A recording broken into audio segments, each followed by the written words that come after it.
Assalamu alaikum wa rahmatullahi wa barakatuhu. A'udhu billahi minash shaitanir rajim. Bismillahir rahmanir rahim. Alhamdulillahi wa kafa. Summa salatu wa salam ala sayyidina al-Mustafa wa ala alihi wa ashabi amma ba'd. Ada ọpẹ́ fún Ọlọ́run àtọwọ́ ìkẹ́ àti ìgẹ̀ fún Ànábì wa Muhammad sallallahu alaihi wasallam. Mo kí wa láti ilé-iṣẹ́ wa Qiblatyn Travels Tours TV. Ìkẹ́ Ọlọ́run àánú Ọlọ́run kó máa bá ẹnìkankan wa gbé. Èyí tí a máa fi bára wa sọ̀rọ̀ lónìí yóò mọ̀ dá lórí ọ̀rọ̀ Ànábì wa Muhammad sallallahu alaihi wasallam tá Ànábì ń bá wa sọ báyìí wípé istausu bin nisa'i khairan.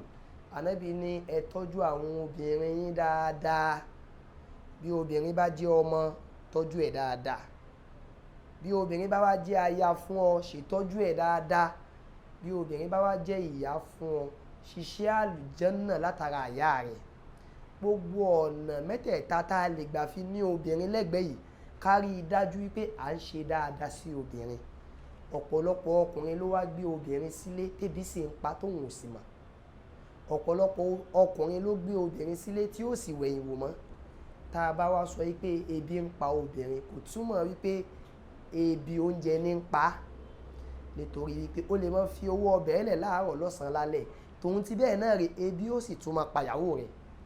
Ebi kí wá ní ń pàyàwó rẹ̀? Ànábì wa Muhammad sallallahu alaihi wasallam tí ń jẹ́ òjíṣẹ́ Ọlọ́run, ìyàwó rẹ̀ Aisha radiyallahu ta'ala anha ó pe Ànábì níjọ́ kan wípé olólùfẹ́ mi, ọkọ mi, darling, mo fẹ́ ká sáré. Ànábì wojú rẹ̀, Ànábì ní kò sí wàhálà. Ànábì àti Aisha wá bọ́ sórí pápá, wọ́n bẹ̀rẹ̀ sí ní sáré. Àwọn sàhábà, àwọn companions Ànábì, wọ́n wá ń wo Ànábì àti ìyàwó rẹ̀ bí wọ́n ti ń sáré. Aisha wá síwájú Ànábì, inú rẹ̀ wá dùn. ń túmọ̀ wípé ebi eré ń pa kò rí eré ṣe.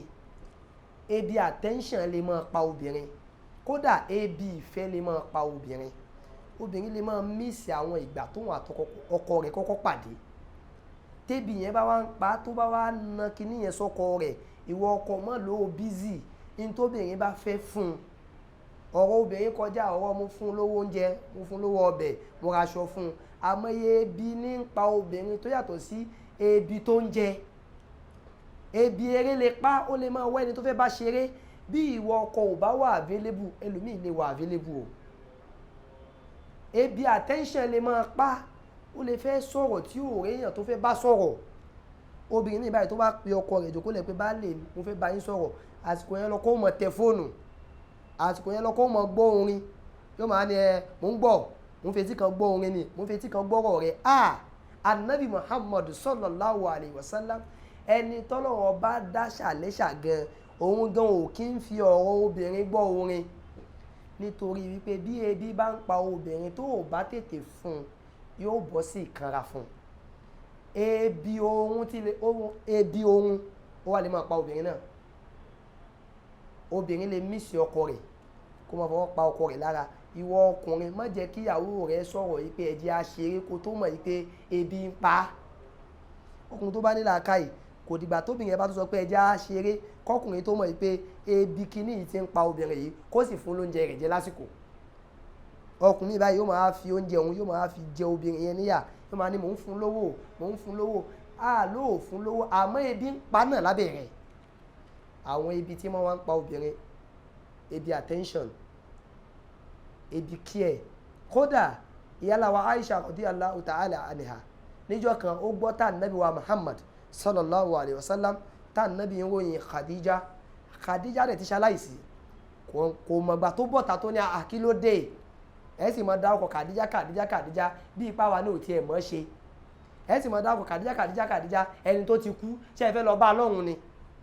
ń túmọ̀ wípé Aisha ń jowú wípé bí Ànábì ṣe ń dárúkọ Khadija yẹn kó máa dá orúkọ òun náà bẹ́ẹ̀. Ọkùnrin mi bàjẹ́ níbi pé yóò máa báyàwó rẹ̀ sọ̀rọ̀ yóò sì máa dárúkọ ẹ̀sì ẹlẹ́mẹ̀wá nú ọ̀rọ̀. Ṣé ó mọ̀ wípé bó ti ń dárúkọ rẹ̀ òun obìnrin yóò máa feel like wípé bó ni ó ṣe dáa tó bá jẹ́ pé orúkọ tòun gangan ló ń dárúkọ báwọn. Àwọn ibi tí máa ń pa obìnrin pọ̀ ó kọjá wípé mo raṣọ fún mo fún lóúnjẹ jẹ. Kódà ebi pé èmi àtọkọ mi á ti jáde tipẹ́ ní tọkọtaya, irú ebi yẹn gan tún máa ń pa obìnrin. Ọkùnrin àti mi ò kí ẹ̀ mi ò ráyè jàre.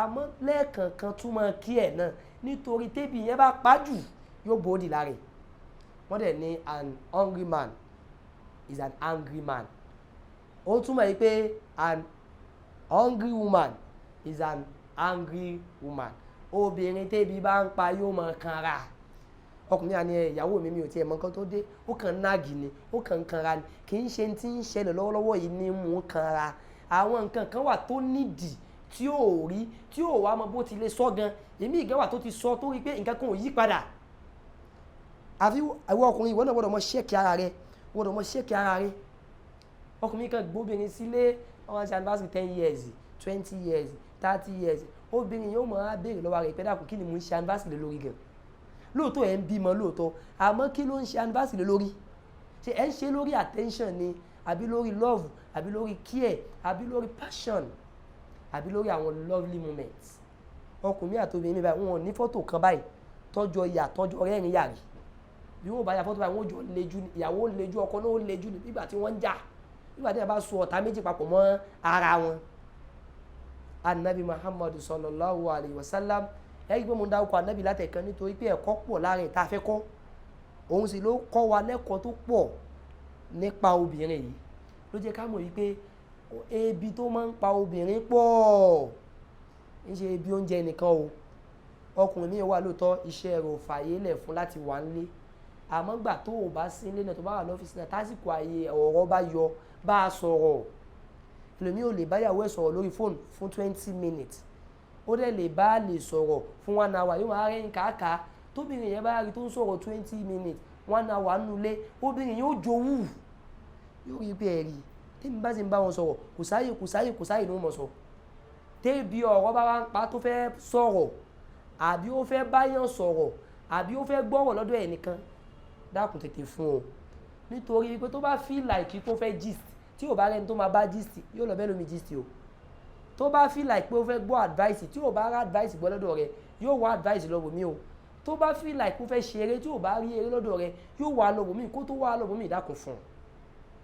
wattaqullaha fin nisa ọ̀rọ̀ àwọn ẹni tàná ni ọ̀rọ̀ òjíṣẹ́ ńlá ni ọ̀rọ̀ Al-Qur'an ni wípé ẹ páyà Ọlọ́run lára àwọn obìnrin yín tí a bá ka Qur'an látòkè délẹ̀ yóò rí pé Qur'an ní pàtàkì obìnrin ní pàtàkì tó yàtọ̀ sí tọkùnrin ní pàtàkì tí Ọlọ́run jẹ́ ká mọ̀ wípé ibi tọ́lọ́run ti dá wọn ó fúyẹ́ ibi tọ́lọ́run ti dá wọn ó lẹ ẹtún mọ́ dákún ṣòro wọn kí Ọlọ́run bàtà alákó mọ́ da ilé ẹnìkankan wá rú gbogbo ẹni tí ilé wọn ń tò lọ́lọ́ báyìí Ọlọ́run kó jọjà kó mọ́ dàrú gbogbo ẹni tí ilé wọn wá rí bó ti yẹ kó rí Ọlọ́run bá wà tó iléeṣẹ́ wa Qiblatyn Travels and Tours fún ẹni tó bá fẹ́ rìnrìn àjò lọ Mọ́kà Mẹ́dínà yálà umrah àbí hajj ni à ń bẹ fún yín fún ẹni tó fẹ́ lọ hajj àǹfààní àti mọ sanwó díẹ̀díẹ̀ ó yọ bákan náà ìyẹn lè sanwó náà lẹ́ẹ̀kan náà àmọ́ tá a bá fẹ́ san díẹ̀díẹ̀ náà ẹ jẹ́ á san ní kánmọ́ kóbó nítorí kò sí àsìkò bákan náà àwa tá a bá fẹ́ lọ umrah ẹ jẹ́ ká kàn sí iléeṣẹ́ wa Qiblatyn Travels and Tours àánú Ọlọ́run yóò máa bá oníkálukú wa gbé iléeṣẹ́ wa náà ò ní bàjẹ́ o subhana rabbika rabbil izzati amma yasifun wassalamu ala al-mursalin walhamdulillahi rabbil alamin.